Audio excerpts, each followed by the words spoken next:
but you have a very short attention span in video, especially on social media. And so making specific videos that highlight the particular product you're trying to sell, and then targeting those videos to the right people. So the targeting gets a little bit more into the digital marketing side of things, but placing those videos in places that a customer that's going to want that product will find it. Because if a customer starts watching a video and the first half of it is all products that they don't need, and the last product is the one they need, they're probably not going to stick around to find out about it. So these should be broken up into smaller videos. Even if you shoot them all at once and edit them in a big batch, they should be broken up into chunks, and showcase each specific thing so that the customers are finding the video that's for them. They should be very to the point, just showcasing what's great about your product, why do they need it, and why is yours the best. Because people do a lot of research. Some people don't do as much as others, but when people are doing research, they want to find the product that's the best, or at least fits their need the best. And so these should be to the point, explaining in a very concise manner, like why yours is the best. And it doesn't have to be like, reason one, I'm going to explain to you why our product is the best. But those should be your thoughts when you're making it. So like when you highlight certain features, just because a feature is cool doesn't necessarily mean that's the one you need to highlight. If your competitors don't offer a particular feature or a particular service, then highlighting that one is more important because it sets you apart and kind of showcases what's different about you. So why your customers need this is the first part. But generally, if they're looking at videos of a certain product, they're already pretty sure they need it. So the bigger focus should be on why yours is the best one and why yours provides advantages that your competition doesn't. And those can be anything from a more accessible price to better build quality to all the different things that make whatever you're selling, whether it's a product or a service, the best. And they should be updated as often as your products are updated. So if you're not Apple and you don't release a new iPhone every year, these can last a while as long as you make them with a good enough quality that in a couple of years, the quality is not going to look bad comparatively. And that's not hard to do now because cameras have come such a long way that they've slowed down a little bit. A video you made 5 years ago would look completely different from a video made today, just because over the last 5 years, we've had so much technology change. That's starting to slow down now that everybody's sort of catching up. So the quality is not as big as an issue as just making sure that, like, if you add new features or change what's included or adjust your services, those videos should be updated so that people who are learning about your product are getting the most accurate, most up-to-date representation of what it is that you're selling. The next one, and I think these are the easiest to get into, is educational videos. And these can be like, these you have the most room to have fun with. So you get to show off your knowledge. And if you're selling a product or service, you should be the expert. And so this is your chance to show off that you are the expert, that you know what you're talking about, that you're passionate about what you're selling, and that yours is the best, because if yours wasn't the best, you wouldn't be selling it. So you are the expert on your product, and these are great, like, where you can communicate that. You can talk about how to use it. You can talk about like why yours in particular is great. So these can actually be like the sales videos, but expanded a little bit more. Demo videos of like how you use it, like different options that you can't fit into a really quick to the point sales video are great for these, for the people that are looking for that more in-depth, for the people that do that more research. Which one do I want? Which one's got all the little bells and whistles I need? And then if you offer a variety of similar products, which one is best for which customer and what are the differences? Because different things like cameras are a big one that I watch, where like built-in neutral density is a really cool feature that allows me to control light in a different way than other cameras. But it's also a very expensive feature. And so there are different lines of cameras that'll, some will have it, some will not, some will have different audio abilities. And so things like that are important for the type of customer that really gets into the details of what they want. Some examples I've seen out and about that are really cool. One, there's a lawyer in Indiana. I don't remember what the name of their practice was, but it's a married couple who do like bankruptcy law is what they specialize in. And these videos, from my perspective as a Emmy award-winning filmmaker, are atrocious quality, but they're very effective. It literally looks like this PowerPoint and then a little webcam in the corner. And it's just a dude talking about what to expect if you go to bankruptcy court. And it's just like the high level overview that you could find on Google, but it's a lawyer providing it with a little bit more of the specifics. And so if you're looking for a lawyer later and you remember, oh, this guy, I watched a ton of his videos, he really knew what he was talking about with bankruptcy law, that's generally the guy that you're going to think about going to, because you've already established a little bit of rapport and a little bit of trust.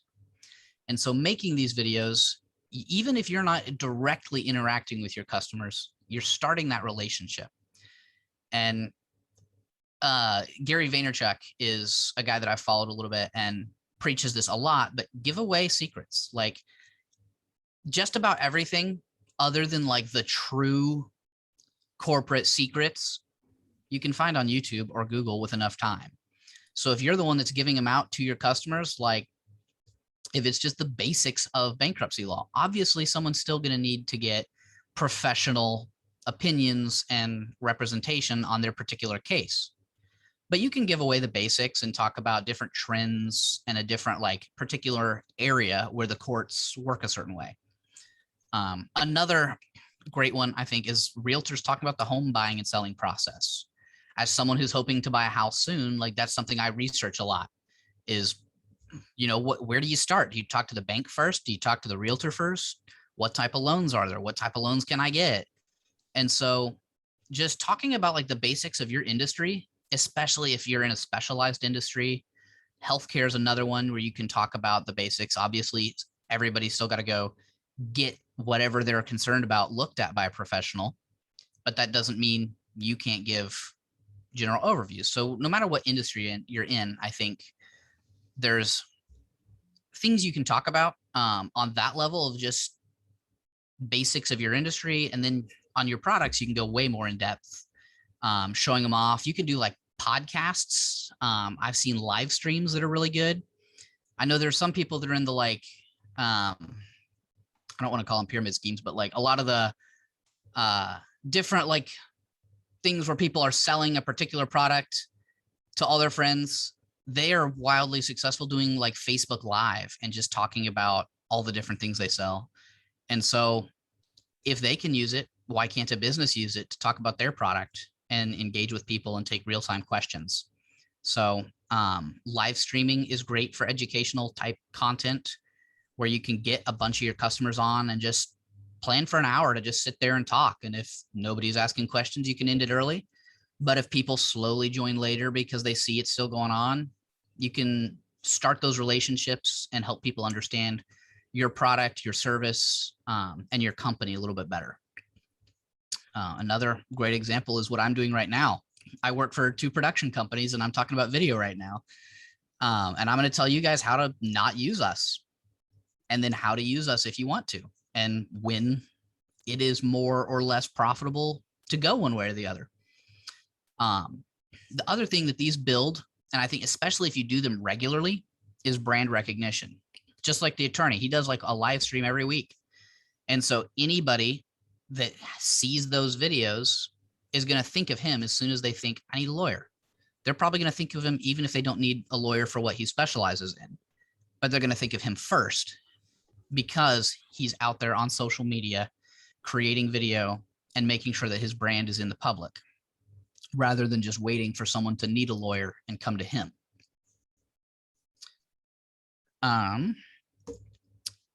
The next type kind of follows into that is brand recognition videos. This is sort of another vague topic, but you can show off your knowledge in these. You can play with the length and the style of content.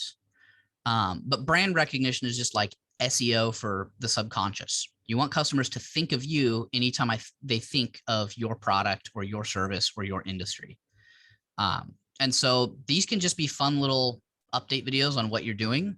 They can just be like videos that introduce your team, videos that show off a new tool you bought or a new product you're offering or a new location you moved to. Just anything that tells the world about you, your business, your brand, your product. And they can be as formal or informal as you want. You can start a TikTok account and just make fun videos. Like if you have a yoga studio and you're trying to sell yoga memberships, you can just make little like quick TikToks, either showing people different yoga poses or just bloopers of people falling in a yoga pose, something like that. And those just build your reputation in the community and keep people thinking about you. These are great to like get your branding on. So different like assets, a lot of people put like a title slide on the beginning of everything or a custom lower third with your name on it. All of the videos that we do for Columbus Regional Health have a specific lower third animation for everybody's names. And we always use that one and only use that one for CRH because it fits their branding and makes that content look and feel like CRH. And we have like an outro that we use. And the outros can vary a little bit because there are different segments within CRH, but we'll use like just like a general purpose CRH one, or like depending on what department we're working with, they might have an outro. And so those little 5-second outro animations are a great way to associate whatever it was you just talked about in the video with your brand and just kind of create that association in people's minds. And so those assets are something that you can get made on Fiverr for really cheap. You can buy templates if you've got someone that knows how to use editing a little bit, or you can like find a company like us that does those for you. So there's like every level of option on branding your videos. And it's a great way to make sure that people remember it's you, not just, oh, I saw a video about taco trucks the other day. I don't remember which taco truck, but I'm going to go to a taco truck. That's not helpful if they don't go to your taco truck.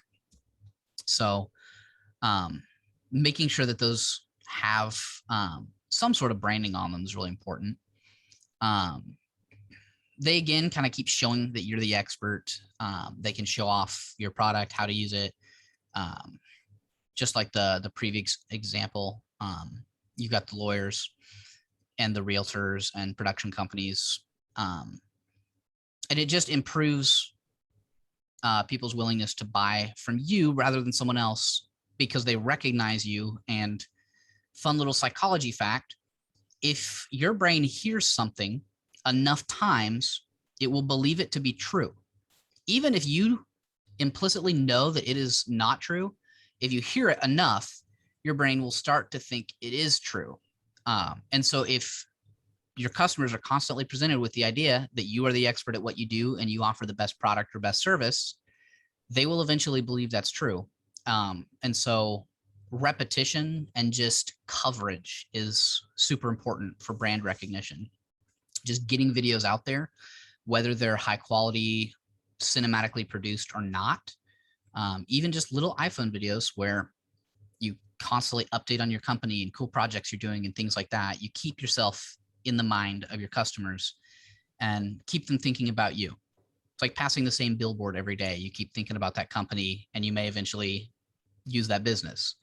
Video can be the same way where you get that repetition. And with social media, we have so much more access than we used to, where TV commercials were it.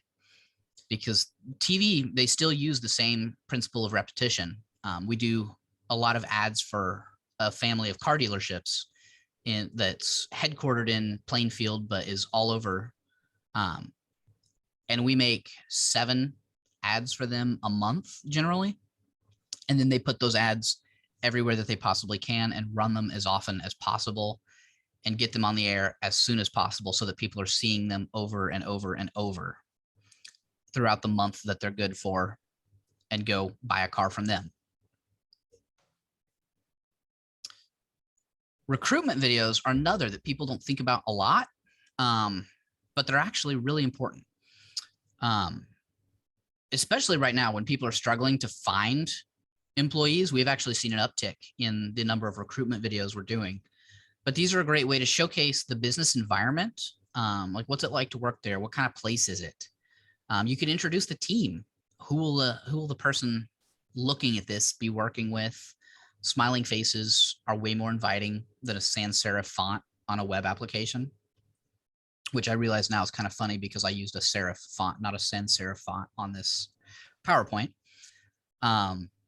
If you're a typography nerd, that's funny. And you can talk about the perks, like what's the compensation? Not everybody can like say that right up front because it depends on experience and qualifications, but like what benefits do you offer? What makes this job better than others? Is it fun? Do you get a gym membership?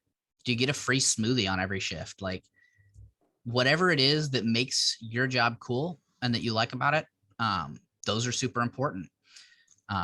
We did some for Chick-fil-A recently, for the one on National Road. And in one of them, it was just kind of a running joke. We had this guy listing like all the reasons that he liked working there. And he kept saying like, and I get free food every shift. And like every third or fourth reason was, and I get free food.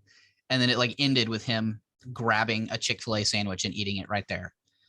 And so those were just super silly, especially because they're focused on like trying to get some of the high school students coming to work. And that was a big target for them. Another one we did was we just did one for a church that's wanting to hire a youth pastor. And so that one focused a lot on, it was actually kind of cool because they broke the fourth wall and talked about, we thought, you know, if you're on the other side of this, what would make you want to apply to this job? And so what questions do we think you might have? And so they just started listing questions that they might have if they were applying for a new job in a new city, and then talking about the answers to those, like what are the responsibilities? It's one thing to list them, but a lot of people list like very vague responsibilities. So just going into like a quick explanation of what they would do at a high level. Another topic they talked about was like, what's the city like? Because they're not necessarily just searching for someone local. They talked a lot about the staff and what it's like to be on staff, that they like to joke around, that they don't take themselves super seriously. And so it creates like a familiarity with the work environment.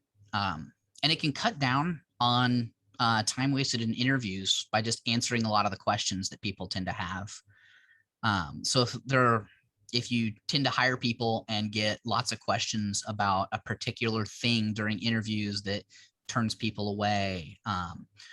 One of the questions that was always funny with one of the other vendors I work with at Eli Lilly was they would try to get people onto that permanent team at Eli Lilly, and they would hear that drug testing was mandatory. And a lot of applicants withdrew after that point, especially in like the events industry. So just, and it seems silly because like that's a law, like it shouldn't be this huge deal to that many people, you wouldn't think, but maybe it is. And maybe just by including that in a hiring video weeds out a bunch of applicants that could have wasted your time. So when should you call a production company? When does it make sense and when doesn't it? So if you don't have the time or the staff to do video on your own, it's a great reason to call a production company, because in general, we can take a single half day or a full day and shoot a month or a year worth of content, depending on how it's scripted, how the editing's planned out, and how we decide to shoot that. So we can be a lot more efficient. And then we take all the editing offsite, and that's not something you have to think about past the day that we were shooting. And then we send occasional updates to review and give us feedback on. So it just limits the amount of time you spend on it, and the amount of staff you have to dedicate to it, so that it's not nearly as much of an interruption to running your business, which is the most important thing for you to be doing. And then if you want the video to outshine your competitors, if you're in a space where everybody's doing video, it makes sense to spend that little extra bit and have the best video and have the most engaging videos, to have videos with the cleanest audio that people can hear better. But if you're in a space like that bankruptcy attorney where no one is doing video, you're the only guy doing it, maybe that's not as big of an issue. And then if you don't have the tools to do it, you can start with very little. You can start with a phone. You can start with just the built-in microphone if you're in a quiet room. But if you're in like a particular situation where you need something a little bit better and you don't have it, it can get expensive getting into production. Cameras can be as much as a couple $100 or as little as a couple $100. Or if you go for the Arri Alexa, you're looking at $100,000 minimum. So there's a lot of money you can spend on production. And if that's not the best money to spend for your business, like if you know that you're not going to long-term continue making lots of content, or at least not doing it yourself might be a short-term idea, then it doesn't really make sense to invest in all that equipment. So if you don't have the tools, if you want to look way better than everybody else doing video in your space, and if you don't have the time or the staff to dedicate to it without negatively impacting your business, that's a great time to call a production company. Real estate's a big area where better content beats the competition, because the better looking house photos are going to sell more houses than the blurry iPhone photo with a laundry basket in the corner. And everybody in real estate is doing photo and video, so you want yours to be the best. Menu photos are another example, or videos of like food and restaurants. Everybody's got photos or little videos of it, so you want yours to be the best and look the most appetizing. And so assessing your industry and how many other people are doing video in your space, in your market, can help you make that determination. Then when not to call us. If you have a staff person who runs your website and social media and has the time and talent to make videos, have them do it. Give them the support they need and the freedom to do it. And a lot of the time you can get some really great content without a lot of extra investment. It may just take a little bit of time for that person to do. Especially if that's something they're interested in and passionate about, aligning that with them can make it free. Just having them do it when they're not busy on whatever else it is that they do. If cinematic results aren't necessary, a lot of the educational content or live streams or brand recognition video doesn't need to look like a Super Bowl commercial. So if it still feels authentic and builds customer trust, and most importantly, people can hear you, people can see you and see what you're talking about, then maybe shooting it in 4K on a cinema camera isn't necessary. And then if you have the tools available to you, if you have a ring light that you use for your Zoom calls, that's a great tool that you can use to light other things. Maybe you have a nice camera that you were using for your kids' soccer games. Why not use it at work too if you've got the time? Maybe you just have the best new iPhone and really awesome natural light in your office.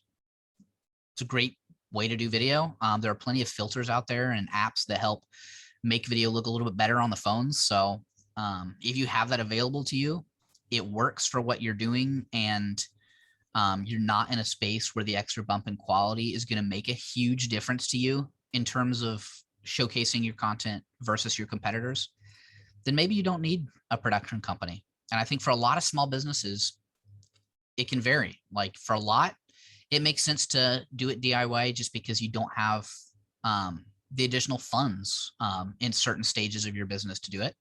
And in other businesses, you're running around so busy and just trying to keep the business running, but you have the budget to spend on it. So maybe it makes more sense to just take it off your plate and hire a production company. So even though I work for production companies and I own a production company, I'm not going to say that a production company is always the answer because it can be expensive. Sometimes it can even take longer because we go through different processes to edit things. Whereas if you just want to do a quick Facebook live stream, grab your phone and do it. We do live streams for CRH, and those are a bit of like an involved process that have to be scheduled in advance and book the studio and get things set up and ready. And they look really great, and we do a lot of cool things on those live streams. But if you're just looking to jump on a live stream once in a while and update your customers, you don't necessarily need all that.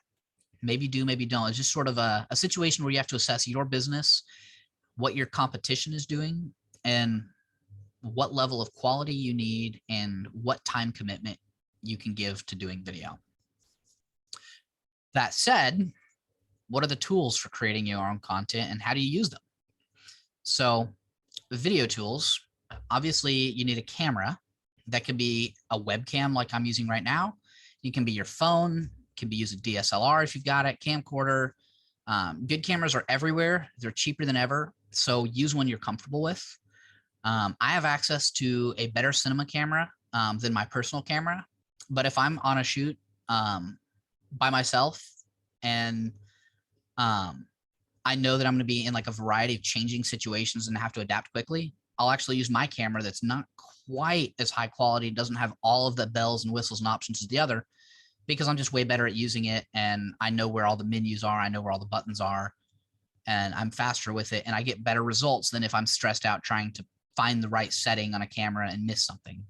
Or I think I've changed something the right way and I didn't because it was a setting I've never used before. So using a camera that you're comfortable with is very important, especially if you're going to DIY it and do it early on.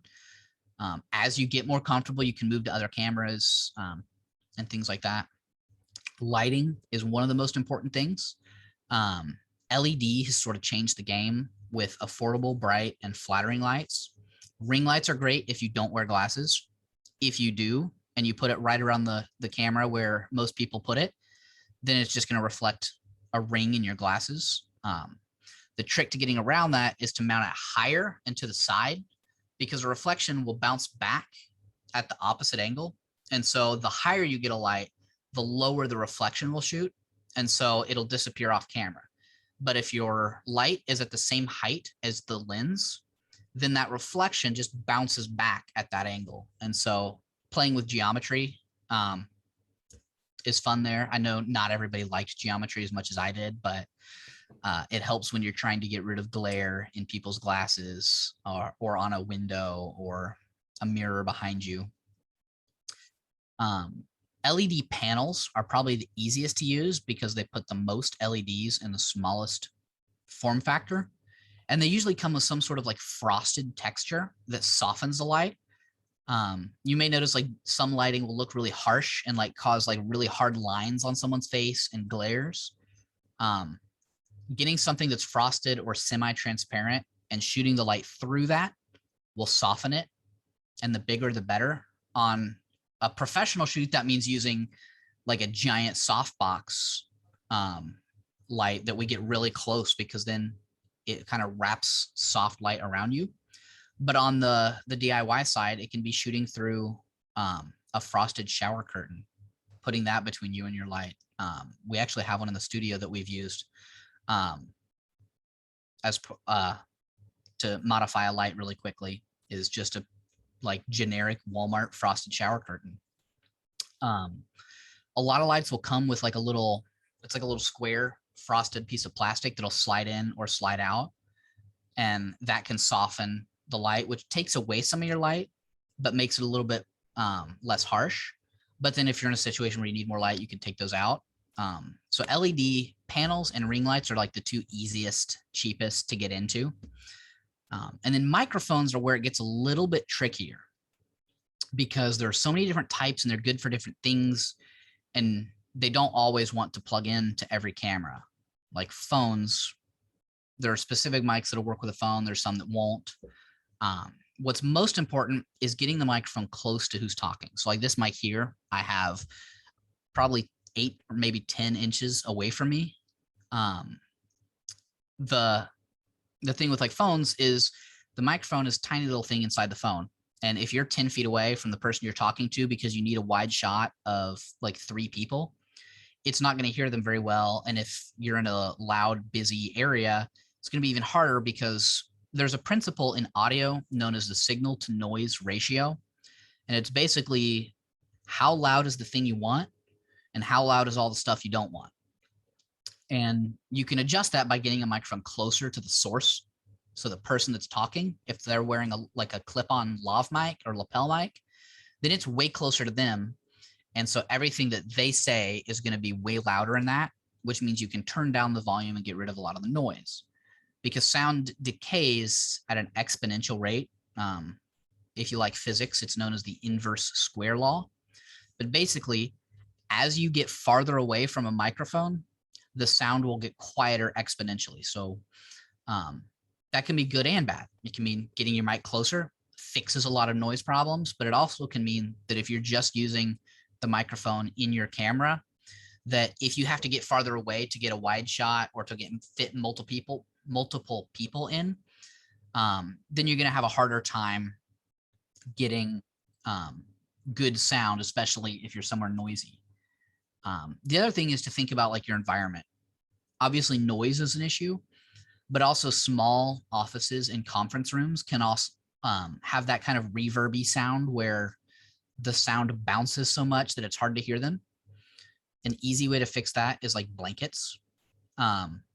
You can get like actual sound blankets or moving blankets, but if you've got just like fleece blankets or comforters or something, throwing those around for a shoot, if you're in somewhere that has a lot of bouncing sound and kind of that boomy sound to it. I've literally piled comforters on top of a couple of containers to record audio for a video before, because we were in a room that just had so many echoes that you couldn't hear, and we were able to fix it. Another time I was in an actual photo studio, which you would think would be great for video, except that photographers don't worry about sound. So it was basically just a cement cube, and the echo was so bad that I rented 3 green screen kits and just hung them around the back side of our set, and those cut down the sound. So just playing with your environment, putting objects in the way to deflect sound, if you get that boominess, can help. The different types of microphones varies a lot too. The one I think most people think about is the little clip-on or the like podcast style mic like this. The clip-ons are great if you put them on a person. If you have multiple people, it gets a little trickier. A lot of people will try and hold them, and nothing gives me greater pain than seeing someone hold a lapel mic, because the type of capsule is not designed for that. And so it creates a bunch of like extra noise from rubbing on it, and generally makes the sound awful and just adds a bunch of noise you don't want. So if you got a lapel mic that like works with your phone or your camera, clip it to the person and leave it there. I'm begging you. There's another type called a shotgun mic that you may have seen like mounted on top of a camera. That just, it got the name because they used to be as long and as thick as like an actual shotgun, just because the technology had not gotten small enough at the time, but they could be 4 or 5 feet long. And those are directional. So whatever you point them at is what they're listening to. And they do as best as they can to reject noise to the sides. They pick up a lot more room ambience, but you can get them off camera farther and still get good sound. So those are one we use a lot in the studio. And if we're on location, especially if we're changing like out who's going to be sitting under the lights and in front of the camera, it saves time to use one of those. But those can be mounted directly to a lot of cameras on top of them. So they're a great option for those situations. And then if you do like sitting in the same spot at a desk and talking, mics similar to this, they make some that have USB that you can use with your webcam. If you're shooting that way, I believe they make some that also hook in to your phone. There's a lot more research that has to happen there to use microphones. Unfortunately, they're like one of the most important things and also one of the hardest to use in DIY video.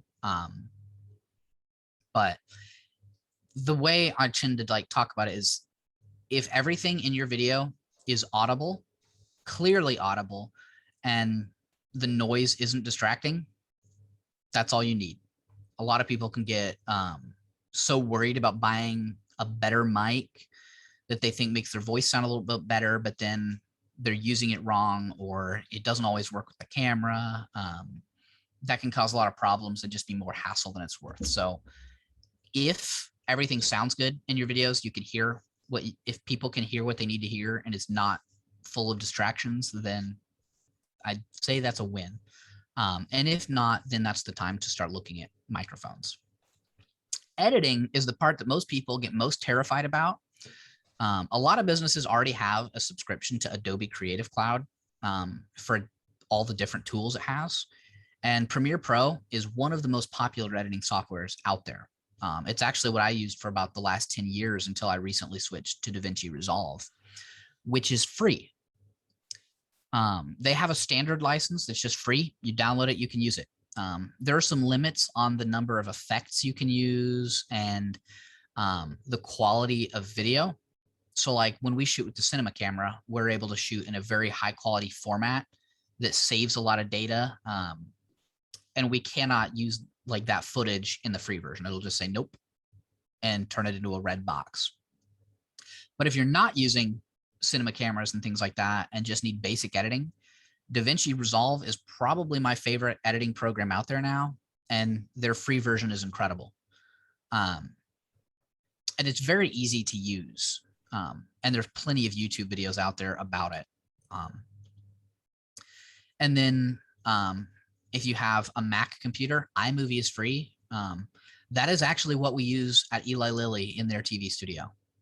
We don't do a ton of editing there since we're just doing like live broadcasts on their events, but we do record videos, and every now and then we'll have to like trim a video that someone sends in for their event and add like fade in, fade out, adjust music, stuff like that. And we just do it in iMovie because it's free and we have it and it works for the basic stuff we're doing. So if that's what you have, watch some videos on it, play with it. It's a great one.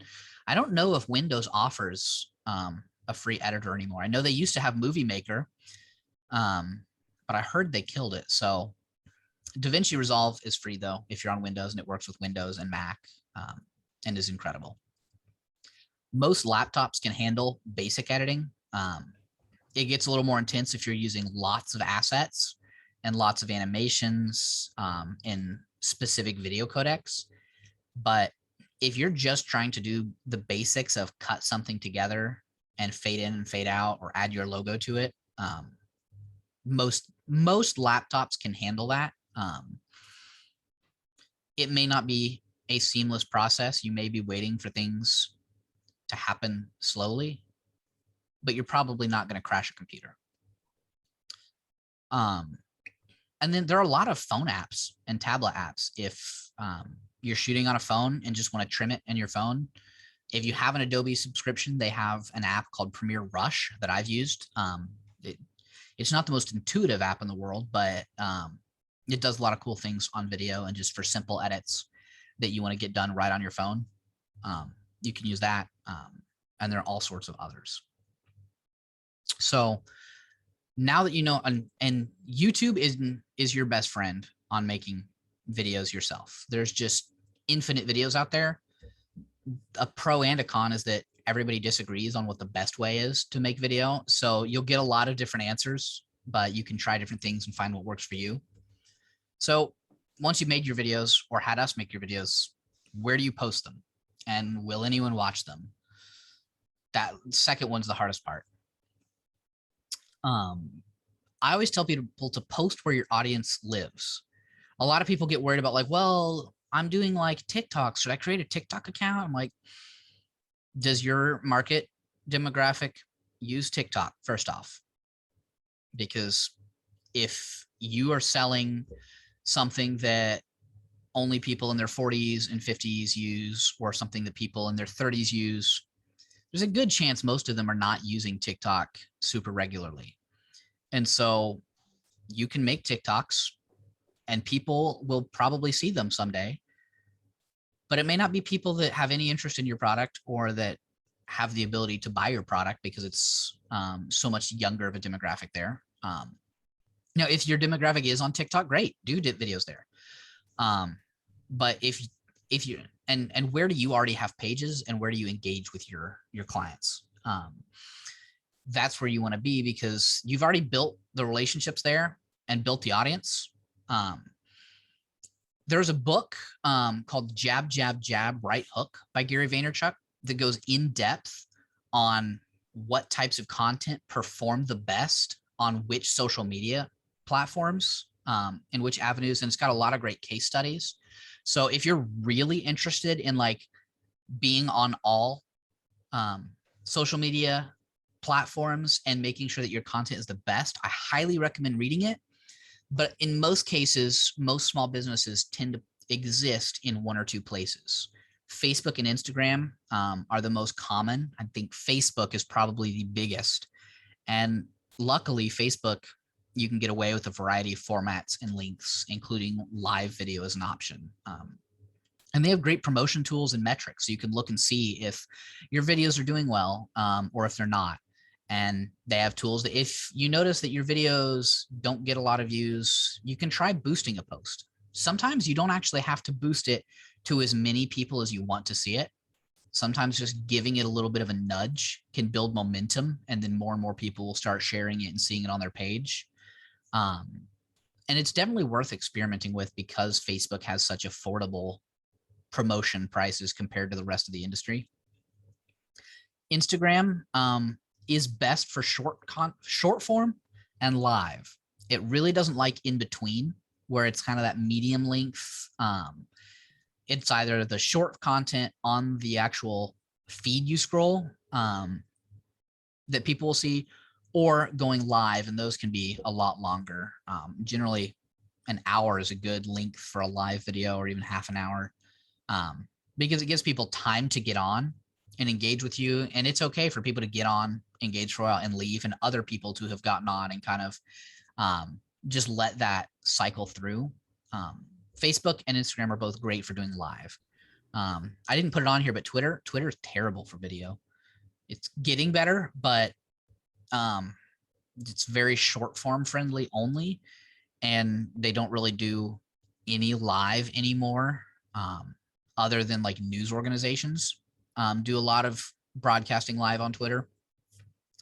It's really the only video you see much of on Twitter is news and ads. So I don't recommend Twitter right now for video. Some would say that that makes it the perfect opportunity because no one else is there. So if your brand is super active on Twitter, maybe that is a great place to post it.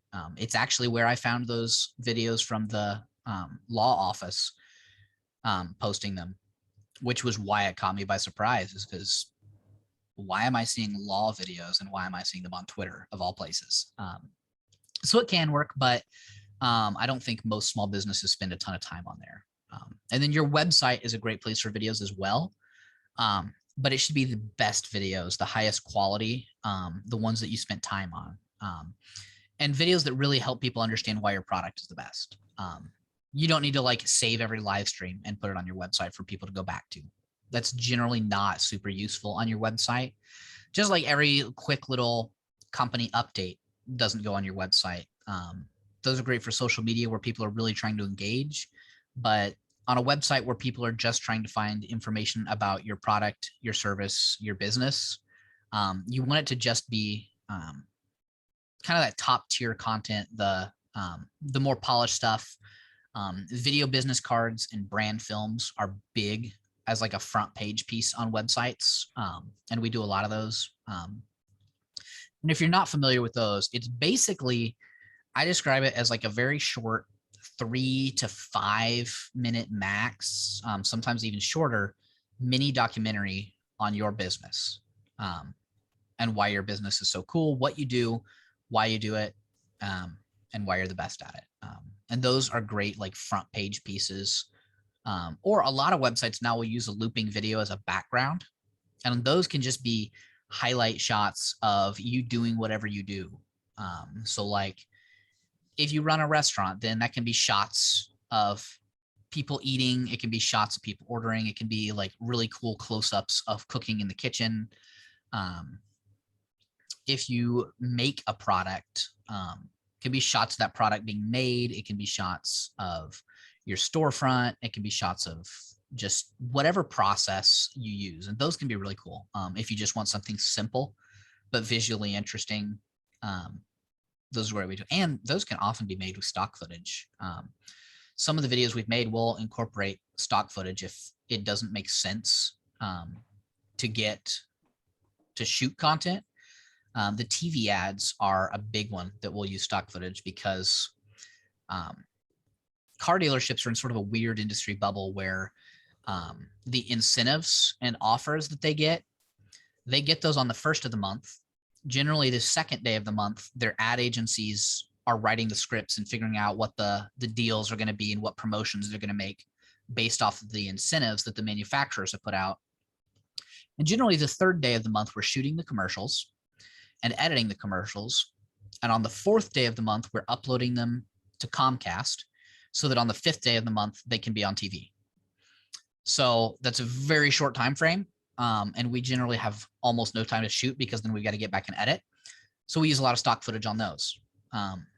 Other places is just where a lot of the hospital stuff will use stock footage because the process of getting consent forms or scrubbing in to a sterile area and sterilizing equipment can be a pain. So we use a lot of stock footage on those. So that's always an option. And there are a lot of great stock footage companies out there. I should have put it on the video tools site, but there's a website called Pexels, Pexels. It's like pixels, but with an E.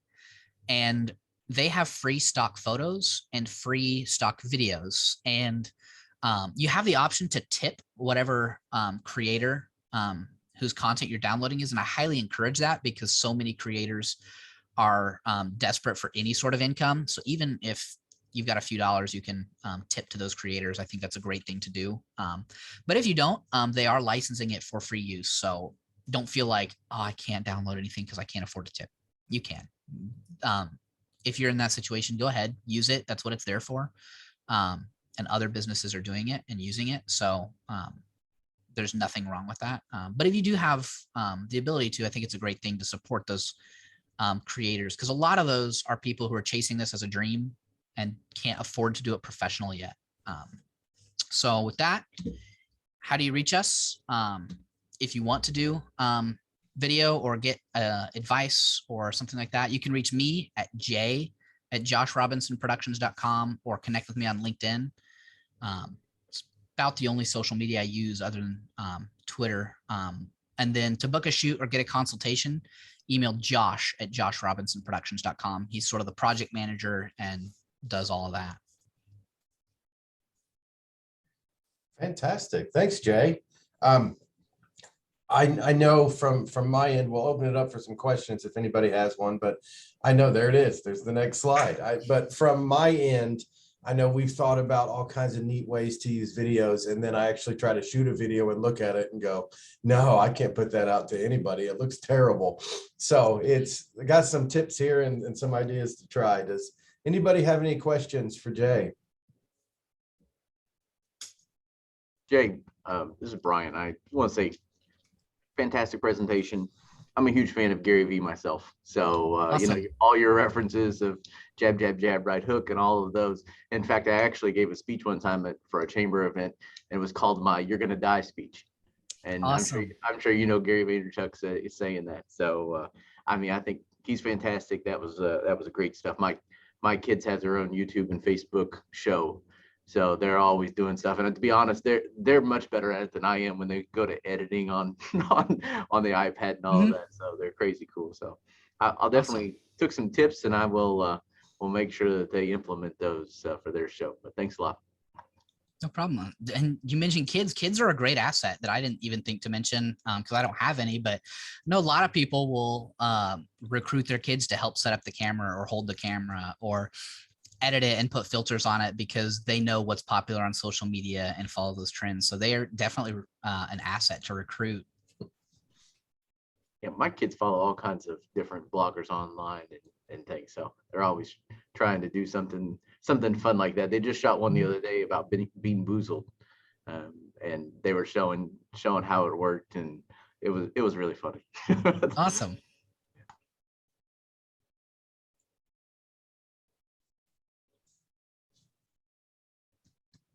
Anyone else have any questions for Jay before we get everybody on to the rest of their day? Jay, I have a bit of a question for you. So in terms of the technical aspect, we're doing pretty well in terms of our video development, but one of my at least biggest issues is how to really present and speak to the camera. Do you have any suggestions on that? Doing it a lot makes it easier. I'm actually terrified of public speaking, hate it more than just about anything.